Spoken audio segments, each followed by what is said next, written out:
이번 주에 나온 가장 저의 눈을 사로잡았던 기사는 요거였습니다. 테슬라가 원통형 배터리로 나아가겠다라고 발표를 했어요.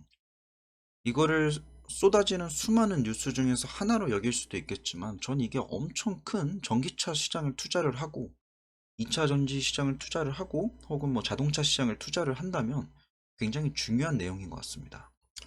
지금 현 시점에서 부정할 수 없는 거는 전 세계 전기차 시장의 대장주는 테슬라예요. 뭐 사실 테슬라가 전기차 시장만 주도하는 게 아니라 거의 전 세계 증시를 주도할 수도 있겠죠. 그만큼 영향력이 큰 기업입니다. 근데 이 대장주가 원통형 배터리로 가겠다라고 이야기를 했어요. 얘네가 만들고자 하는 게 4680 배터리입니다. 기존에 쓰던 21700 배터리보다 에너지 밀도 5배 높고요. 출력 6배 높고요. 주행거리는 16배 늘어납니다. 밀도랑 충기력이 6배 높고 5배 높기 때문에 그 용량 자체에 비해서 더 많은 에너지를 뽑아낼 수 있는 거고요. 그에 따라서 주행거리도 늘어나고, 그리고 얘네가 요번에 해결을 하고자 하는 게 배터리 부피가 커지면서 통상 같이 늘어나는 그런 불용 공간, 쓸모없는 공간들을 최소화했습니다.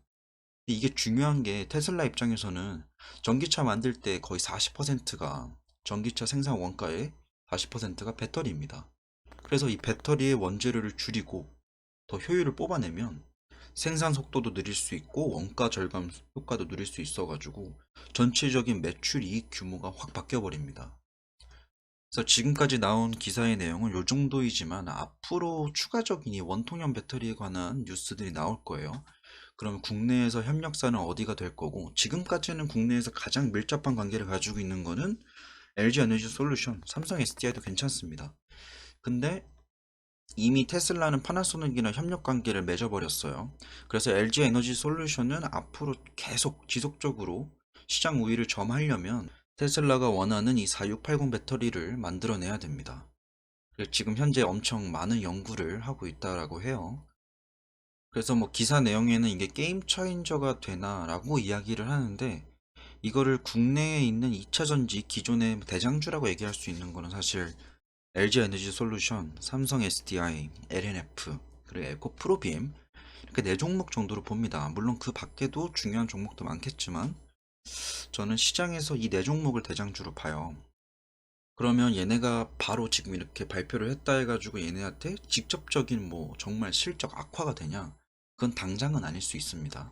근데 기존에 유지해왔던 그런 흐름들보다 조금 더 빠듯하게 움직여야 되는 거는 사실이 되어버렸어요.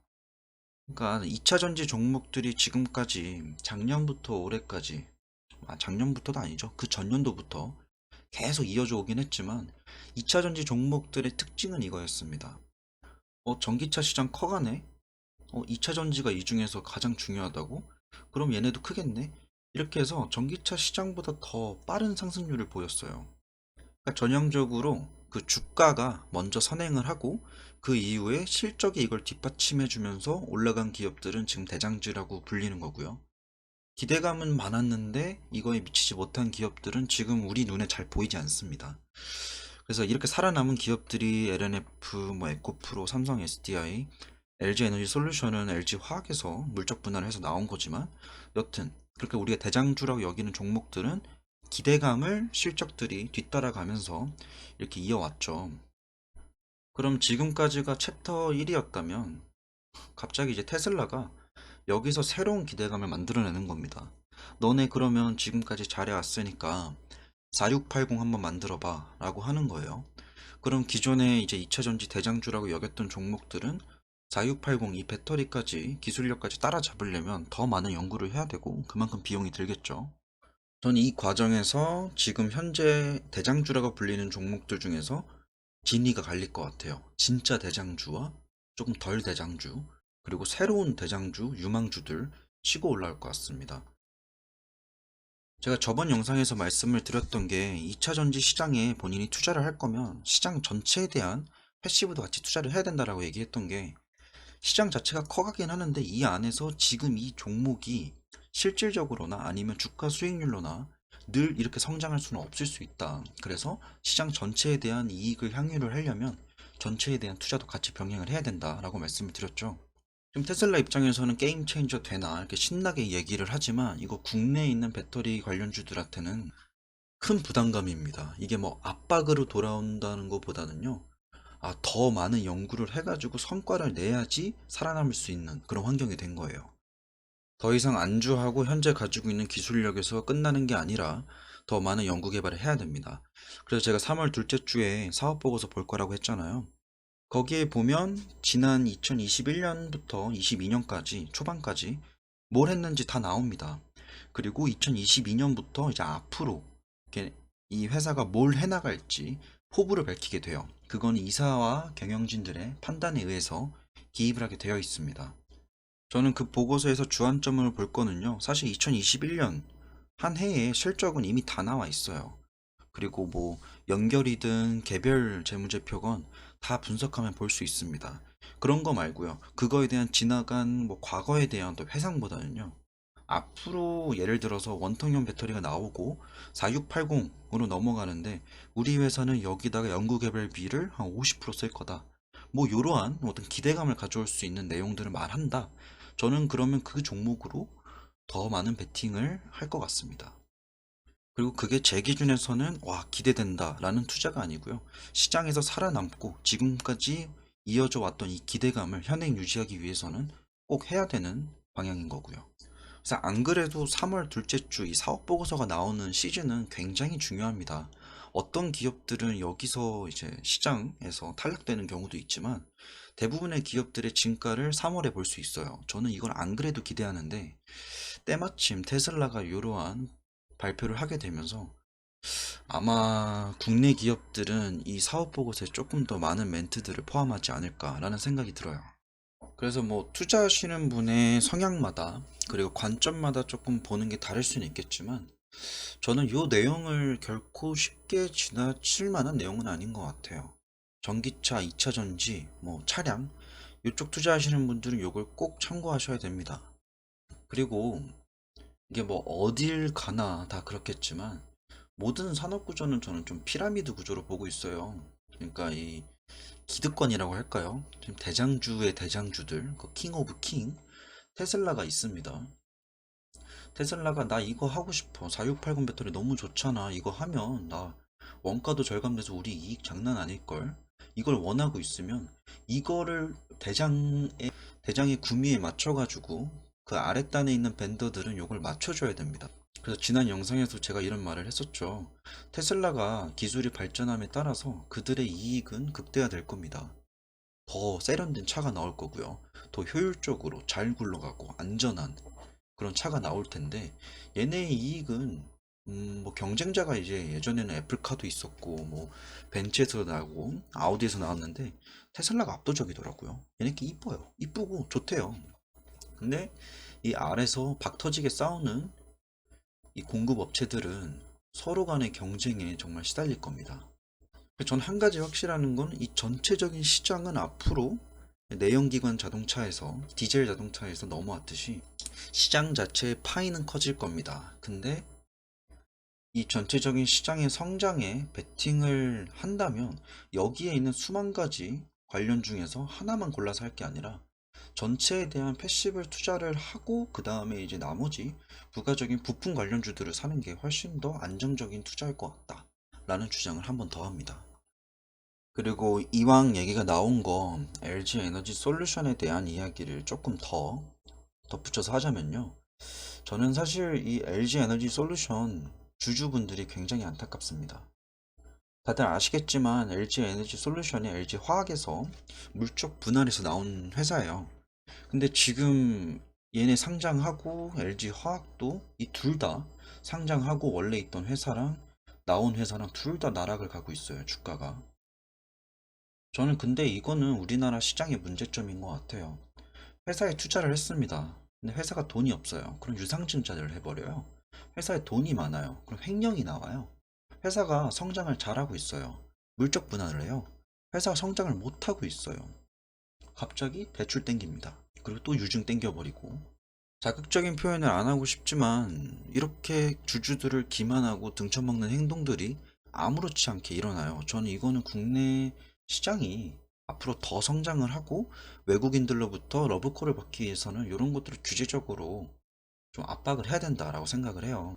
과연 LG화학에 투자하셨던 분들 중에서 이 2차 전지, 전기차 시장에 대한 기대감이 없이 투자하신 분들이 몇 명이나 될까요? 근데 그렇게 잘 버티고 올렸더니 갑자기 여기서 물적 분할해서 나락시키고, 이거는 정말 전 아닌 것 같습니다. 물론 이것과 별개로 지금 에너지 솔루션이 나와가지고 열심히 연구하고 있죠. 여기 계신 직원분들도 열심히 일하고 있고 우리나라에서 대표되는 기술들을 만들어낼 겁니다. 지금까지 LG화학에서 에너지 솔루션으로 분사되어 나오면서 뭐 주주들에게 욕도 많이 먹고 시장에서의 냉혹한 평가도 받긴 했지만, 저는 부디 LG 에너지 솔루션이 요 4680 배터리 만드는 거 완성을 시켜가지고 다시 한번 재평가 받을 수 있기를, 지난 날들의 과오를 다 뒤엎고 주가도 오르고 기술력도 승승장구하는 그런 기업이 되었으면 바랍니다. 근데 저는 그렇다 하더라도 LG 에너지 솔루션을 사진 않을 것 같아요. 그냥 개인적인 어떤 신념입니다. 여기까지가 이제 테슬라 원통형 배터리에 따라서 제가 보는 2차 전지 시장의 판도입니다. 이 원통형 배터리 관련주들이 따로 있어요. 그러니까 우리가 흔히 아는 2차 전지 종목들이 아니라요, 아예 뜬금없는 종목들이 많습니다. 그래서 저는 2차 전지에 투자를 하고 계셨다면 이 원통형 배터리 쪽도 한번 보시는 걸 추천드려요. 전 지금 투자하고 있진 않지만, 제가 저번 영상에서 소개해드렸던 코어 새털라이트 전략을 한다면 그 주변 코어 외에 다른 짜잘한 종목들에는 2차 전지 종목들이 아니라 이 원통형 애들도 좀 섞는 거를 추천드립니다. 그럼 간단하게 종목들 차트 좀 보고 이야기 넘어갈게요. 먼저 에코프로 볼게요. 여전히 똑같습니다. 요 가격대 위에서 놀되 이거를 크게 벗어나는 일은 만들지 않을 것 같다는 게 저의 개인적인 생각이고요. 얘는 7월까지 시간이 있습니다. 7월까지 얘를 지켜주면서 요 위에서 대충 놀면서 버티다가 7월 달에 아마 큰 변곡점이 올 것 같습니다. 얘는 그냥 요 사이에서 놀아주면 된다 라고 생각하시면 좀 편할 것 같고요. 다음으로 에코 프로비인 볼게요. 얘도 기존에 기다렸던 요 선들이 계속 우상향 해주고 있고, 여기서 잡았었죠. 지금 돌파하고 유진을 하지 못한 채 여기에 매달려 있습니다. 얘도 뭐 그렇게 급한 종목이 아니라서요. 매매를 조금 할 줄 아신다면 저는 이렇게 하시는 거 추천드려요. 여기 사고 돌파했을 때 팔고, 여기 사고 팔고, 사고 팔고, 다시 사고 팔고, 이렇게 선들을 자체적으로 좀 그리면 편하실 텐데 저는 그리고 하거든요. 근데 얘는 결국에 넘어야 되는 산이 여기입니다. 그러니까 대주주들이 물량을 많이 팔았던 가격대, 여기를 넘어주고 그 다음을 좀 봐야 될 것 같아요. 여기 전까지는 사실 막 이렇게 움직인다 해도 많이 오른 거겠지만, 34만원에서 49만원이 많이 오른 거지만 여기가 마하의 벽입니다. 여기를 뚫어줘야지 정말 의미 있는 대상승이 나올 수 있어요. 저의 개인적인 생각으로는 에코 프로비엠이 원통형 배터리 연구하겠다, 우리 개발했다, 이런 내용 나오면 여기를 돌파하고 날아가지 않을까. 근데 그 전까지는 여기 이렇게 화끈하게 돌파할 만한 그런 동기가 사실 보이진 않는다 라는 게 저의 생각입니다. LNF는 저번에 여기를 뚫었다가 매달렸다가 지금 다시 또 이탈 나왔고요. 얘는 사실 잘 모르겠어요. 그러니까 제 취향이 아니어가지고 저는 LNF를 사진 않았는데, 그래 나름 잘 오르긴 했었거든요. 얘도 좀 관점을 그렇게 보시면 될 것 같아요. 여기 매달려 있는 거는 정상적인 시장 흐름에서는 가능합니다. 근데 요즘에 보면 시장이 워낙 많이 빠졌으니까 지금 이탈이 나온 상태인데, 얘는 높은 확률로 요 파란 선을 따라서 요 선들과 계속 수렴 반복을 하지 않을까 라는 생각이에요. 전 개인적으로 여기 이탈해가지고 종가를 두세 번 정도 유지를 한다면 추세가 아래로 꺾였다라고 보기 때문에 여기서는 익절을 하던 아니면 대응을 반이라도 자르던 해야 될 것 같습니다. 일단 오늘의 영상은 여기까지고요. 네, 오늘 영상 여기까지입니다.